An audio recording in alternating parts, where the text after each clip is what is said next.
Then asked my client to rate their stress levels on a scale of 1 to 10, and they rated it 6. This is relatively high as it's above the midpoint of a 5. So I then asked them what their top 3 stress sources are, and they said work, driving, and the pandemic. I wanted to expand on this and discover why the client said these were their top 3 reasons. They said work because working with and managing staff can be quite stressful at times, perhaps when staff members aren't particularly doing their job well or following instructions correctly. It can be quite difficult, and his job as well sometimes can be quite stressful, having to get things done by deadlines and meeting targets, and if these aren't met, it can be quite ineffective for the company. He also said driving, because that's quite stressful, having to concentrate for long periods of time, so a total of 3 hours driving a day can be quite stressful as well. It can really make you tired because obviously you're having to concentrate for that long, which could contribute to why he's stressed, and also the low energy levels. And the pandemic as well, not being able to see family and obviously having vulnerable members in his family can be quite stressful for him, making him worry, which can also have an effect on his work as well. I then asked him, do you drink alcohol? He said yes. I said, if so, how many units a week? And he told me he drank 18 units a week. Well, this is over the recommended units. You should be drinking 14 units a week. So this is roughly equivalating to him having at least 2 pints a night, which isn't entirely what we would like for him to be doing, especially when driving the next morning. That is something that we will be looking at and potentially putting strategies in place to sort of eliminate the effects. I then asked him what time he goes to sleep on a typical night, and he told me between 11 and 11:30. However, he said this can vary depending on how well I sleep or how stressful a day I've had, because that can affect how relaxed I am before I go to bed. And for example, if I have something at work that's coming up that I've got to prepare for, then that may affect also the time I go to sleep. I also said, what time do you wake up in the morning? And he told me 5 o'clock in the morning for his job, and which we've previously said. So I said, how many hours of sleep do you have a night on average? And he told me he has 6 hours a night. I then asked him, do you know the average of how many hours of sleep you should get a week? And he told me, yes, it's about 8 hours. I then said, why do you think you have trouble sleeping? And he said, because I'm quite a light sleeper. I find it difficult to sleep and I snore, so I get woken up quite easily. And I just find it difficult to relax. I have a lot of things on my mind and I find it difficult to sort of not stress out about these things. And just adding in, because I forgot to mention this, going back to the alcohol question, I then asked him, why do you think you drink this much a week? And it was to do with his work, driving, in the pandemic, the main 3 stressors. But he also said that he likes having a drink to relax, as a de-stressor. At sort of the end of the day, it takes his mind off things and he can just sort of have that moment to himself to relax and get ready for the next day. We then moved on to physical health, and I asked the client, have you experienced any injuries from playing sport or exercising? He said yes, he had. When he was younger and playing football, he actually sustained a shoulder injury. He dislocated his shoulder, and he had to have multiple operations in order to solve that problem, and they ended up putting a metal implant in his arm in order to stop the shoulder from redislocating itself. I then asked, does this injury affect your everyday life? He said it doesn't, but there is a risk it can. So I wanted to know how this could affect his everyday life. So I asked him, has there been any activities or sports you've been told not to take part in? And he said yes. I think mostly it was activities where his balance is impaired or his balance can be affected. For example, skiing, ice skating or weightlifting. Anything that gives him the potential to fall over, sort of on a surface that gives an opportunity for the balance to be impaired, definitely will affect it. And he didn't say everyday tasks could be affected, but lifting things can put strain on it, and there is a potential for it to dislocate or to cause damage to it. So he prefers not to engage in activities, so he prevents the risk from happening and from his shoulder redislocating. We then moved on to talk about medical history and referral. I asked the participant if they had any of the issues displayed on the slide currently. He said he experienced an accident injuries, as we've discussed, his shoulder injury, and that did require him to have an operation. I then asked, do you have any allergies? He identified he has an allergic reaction to penicillin. I then asked him, would you say your allergy is quite severe? He said no. And are you currently taking any medication? No, he's not. He doesn't have any health issues, so that was great. We then moved on to the last section, which was informed consent. I made sure the participant had a copy of the informed consent form, had read it and acknowledged the following.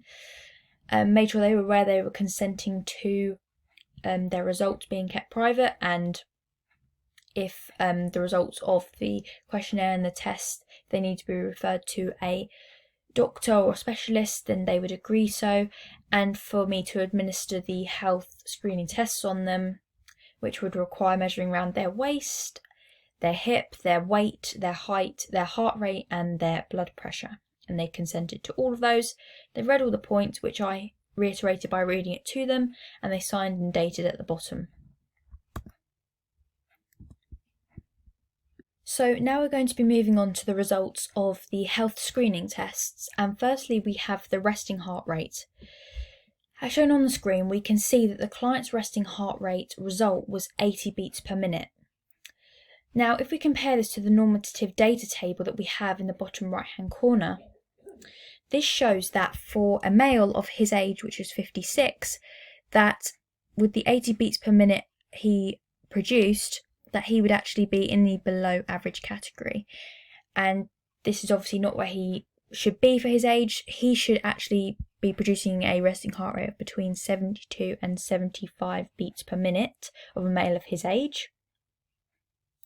So this is something that we would be trying to reduce to by 5 beats per minute at least, to put him in the average category, which would benefit his health in the long run. But even though he's below average, some sources say that this can vary from 65 to 100 beats per minute, a good resting heart rate. But I've decided to go with an NHS source, which has said that this table and that the normative values are between 72 and 75, because obviously credibility of some sources obviously have more credibility than others. And this graph of my data from the client, obviously the 80 beats per minute heart rate compared to the average of 73, we can see that that's a difference of 7 beats per minute between 72 and 75. That can vary. But yeah, this is where he needs to be, and this is where he is. So we potentially be looking at to get that down to the average, and maybe even push it as well to above average. We can even get it down to 70. If we could reduce it by 10 beats per minute, that would be great for the client. Now moving on to the resting blood pressure check test that we administered. The client showed a blood pressure of 110 systolic pressure over 70, which is diastolic pressure, in millimeters of mercury. And from this we can infer that the client was above average in the normal blood pressure category. As we can see in this diagram here, that normal blood pressure should be between 120 over 80 millimeters of mercury, and the client was below that, so he's within the normal blood pressure category, which is great. And the fact that he's under it as well by a significant amount means that we don't have to worry about potential of him moving into another category. So he's not necessarily going to move into the low blood pressure or the pre-hypertension stage, so that's quite good. And that he's got room to sort of a margin that he can move around within without it affecting his blood pressure too much. So this is really good. And this graph here is just showing the systolic and diastolic pressure. So we identified that the participant displayed a systolic pressure of 110 and a diastolic pressure of 70, and we can compare that to the average, which is 120 over 80. So we can see that the difference, that the client is below, above average, which is great, and something we should expect to see. In terms of body mass index check, the client's body mass index, which we determined from their weight and their height. So we took their weight divided by the height squared, which gave us a BMI of 26.8. So I've made a note here of the categories of the body mass index. So we have the underweight category, which is anything below 18.5 is considered underweight. Anything considered healthy is between 18.5 and 25. Overweight is between 25 and 30, and obese is anything above 30.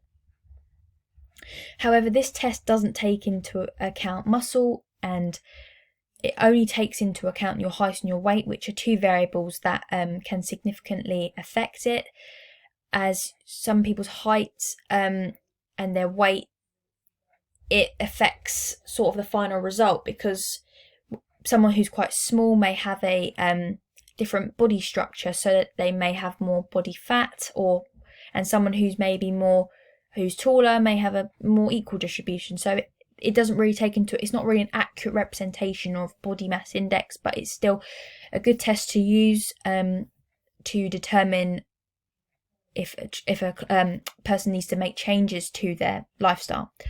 So if we look on the graph over here, which is showing the height in meters by the weight in kilograms, we can see that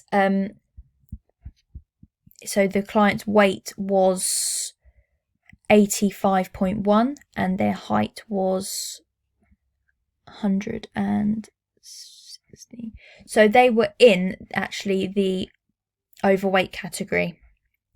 So their BMI was 26.8 and the overweight is between 25 and 30. So they're not significantly over in the overweight category, but it's still enough for them to be in it. So this would be something that we're looking at, because we want them to be between 18.5 and 25. So he's not actually that much over that margin.